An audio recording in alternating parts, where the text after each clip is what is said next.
How did Ozzy look last night? Pretty good. Did you watch the game? No, No? didn't get a chance to. Okay, yeah, no, he was very good. It was probably an easier game that we thought because Miami took a red card in the first half, so they were tired for the second half. The plan was playing him 30 minutes. He did that. But so the intensity probably wasn't there, but it was for me just the first time on the field after a year and 2 months, I think. So it was pretty good. I think once he was on the field, the team kind of get some momentum for the second, third, fourth, fifth goal. The last one was a very good pass from him on the flank, receiving in between the lines, turning, playing behind to the winger. First time pass from Rita, who did a great assist, the first assist. A couple of first time goals for some of our players. So the development is doing very good, I think, and so very happy about the whole game, and especially Ozzy having a solid amount of minutes. So very happy and positive about that. Was were those minutes enough to move him into consideration for game day rosters with the first team? Yes, but not for this one. Not for Not this for one. Wednesday. Not for Wednesday. So he won't travel. He had off today, and he will rejoin us on Thursday when we're training back here. The idea is, the knee at times with 5 hours flights just get stiff, and he just got his first minutes. It's better to build his fitness or recover properly here and be ready for Saturday. As you see, he might be available for selection on the bench, of course. And what is the plan for Wiley? Wiley is joining us in LA. He is going to join Yeah. just to rejoin the team, or Well, be considered for. We will see. We have to assess him. We have a big idea on data, playing time, load. The national team is being great on sharing data. Our sports science is in contact with theirs, and we have a lot of information. So we're very confident that he could be available for selection, probably from the bench. But we have to assess him, check with him, talk to him, check his legs and how he's feeling. And once we collect all that data, we will make a decision. And Sadic, I saw he was training today. How's Available for selection, he will be traveling. So yeah. I'm sorry, last one, Lopez. What's going on with him? Yeah, still with some pain. It's a high ankle sprain, so it's tough injury. He will take a couple, probably, I don't want to say weeks, but very likely a couple of weeks to be back in full integration with the team. You've had a few days since New England to assess the team, I guess, to kind of formulate what the plan is going forward now to try to make sure you can get that home playoff berth. What are the steps toward that? Well, from minute 2 to minute 92 was great. Probably a little lapsus in the middle with that second goal, but I think it's one of the best games I've seen this year for the team, especially because of the opponent. Because the opponent was very good. New England, I consider one of the top teams in this conference, with a top coach, with top players, and we were, in my opinion, superior, without arrogance. Just superior, better than them, and I think we should have got should have gotten the 3 points. Now we didn't get it, but the performance, the way we are improving week after week, and the progression, I think is going in a positive direction. And now we're talking about consistency. Can we do that at home? Yes. Can we do that away? Because it's been a while since we don't play well, more than results aside. It's been a while since we don't play well when we're at home. So that's a challenge for us. Is we're going to a tough environment, fantastic stadium, very good atmosphere, very good team, very good coach again. And are we up to the standard? That's the challenge. So we have to show a lot of personality there, and try to play as normal. The team, I think it's still accurate. Y'all have given up the most goals in the league this year. You've also scored the most. But you talked about defense is started the focus in preseason. It's every focus in preseason.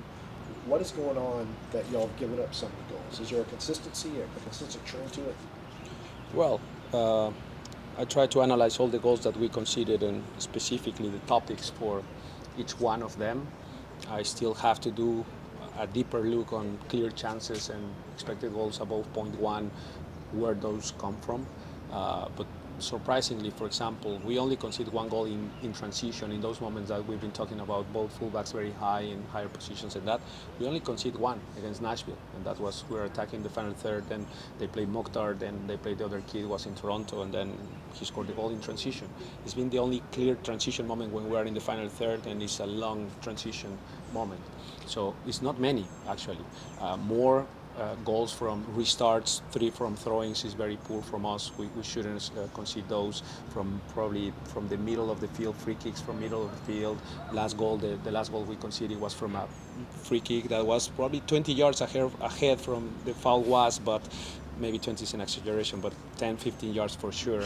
But anyways, it's a free kick in the middle of the field, and then we are kind of not completely into the game and reading every situation. Did they put Carles Hill there next to them? So it's for me more attention. Blocking crosses is one that is, the number of those goals is higher.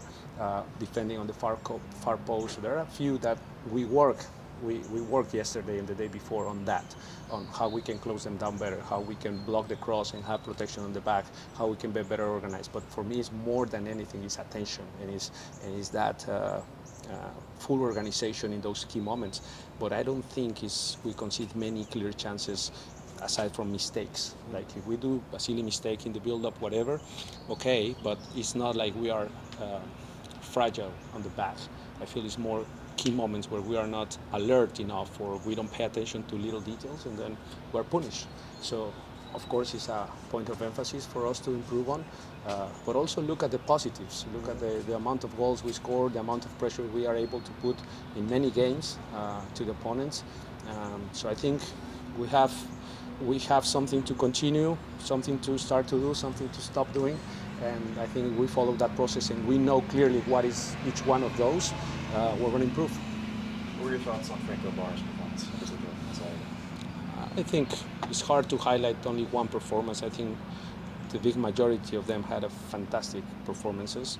If we single out Franco, I think he was very good in terms of the immediate pressure and the amount of balls that he regained in the middle of the field with that immediate pressure from the back, and that aggression that he has on him was great.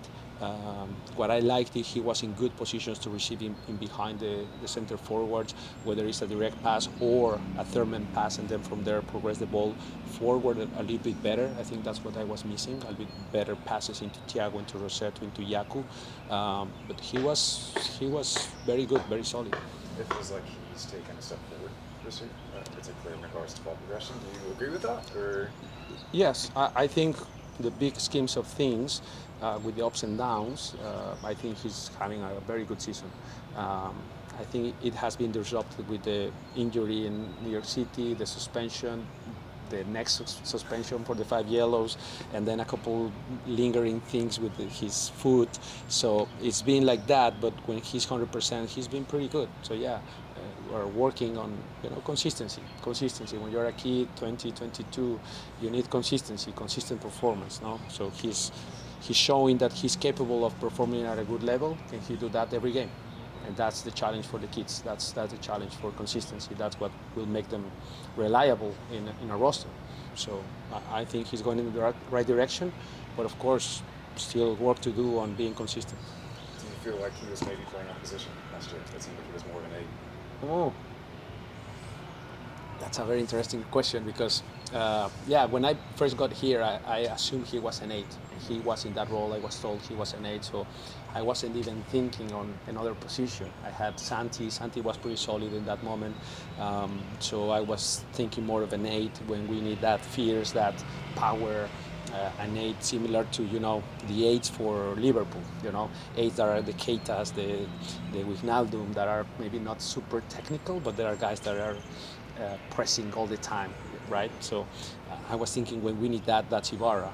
So I don't think he was completely out of position, but you can see that he's more comfortable in that 6 role, and now he's playing probably more comfortable in that position. So I think he can be both, but now the 6 role is pretty good for him.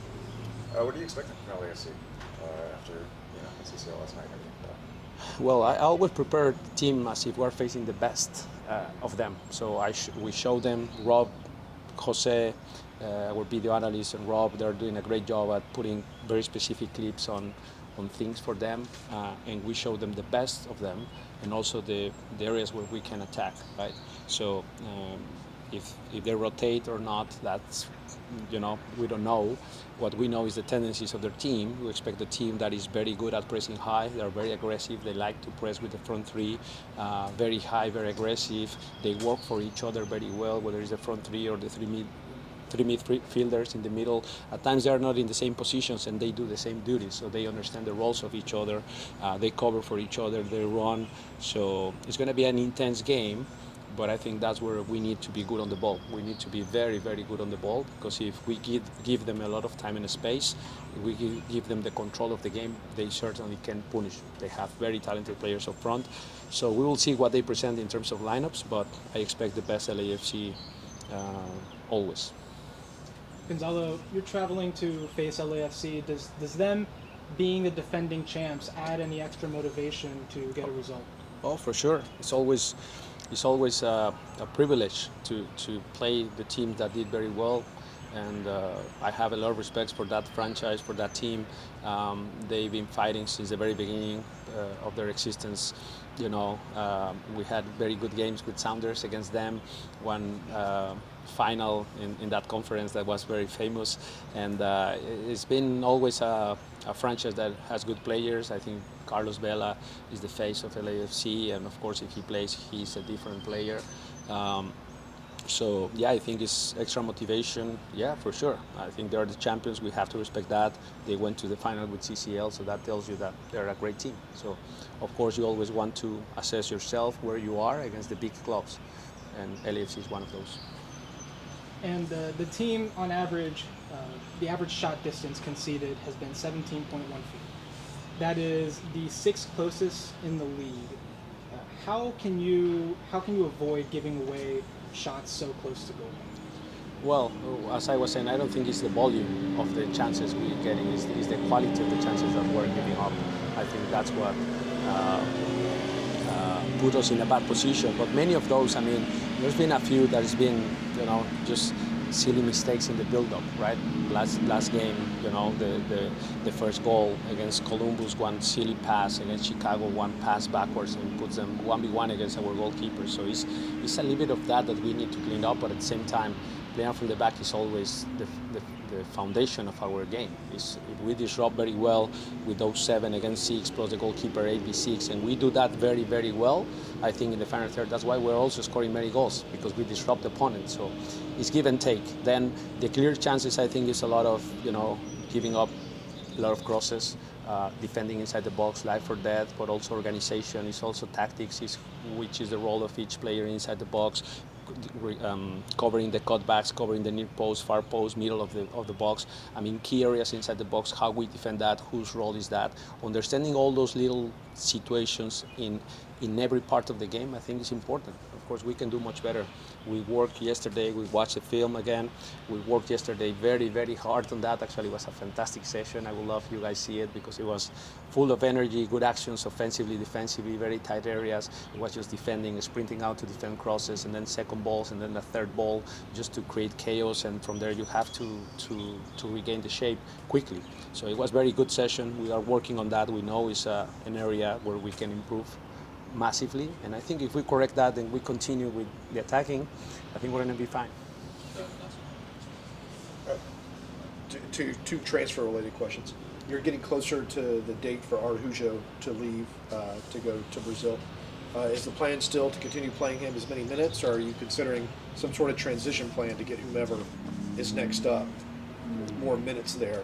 And number two, with the window opening, I think in less than a month now, might there be any moves out? Sorry? With the window opening, I think in a month or so, Yeah. Are there any planned moves out, any players leaving other than Araujo? Well, all of that is still TBD. Of course, I have some information, of course, but in both cases, but I think I'm trying to live the present. And now, for me right now is LAFC he's playing.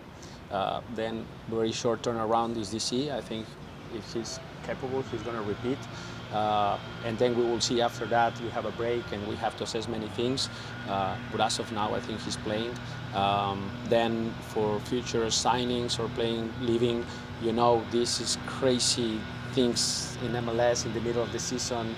The big main window for the whole world is open, so anything can happen actually, and you never know the trades. I've been there with Sounders many times, so who knows? It's just part of where we live and how we live MLS, and then it's Carlos, Garth, the scouts, us, coaching staff. We will have to regroup and try to see the best for the future. And yeah, there could be moving parts, of course, in or out. So y'all are signing Messi? Is that what you're saying? Well, we'll see. There's competition, I heard, so we'll see. Okay. Thank you. Thank you. Thank you.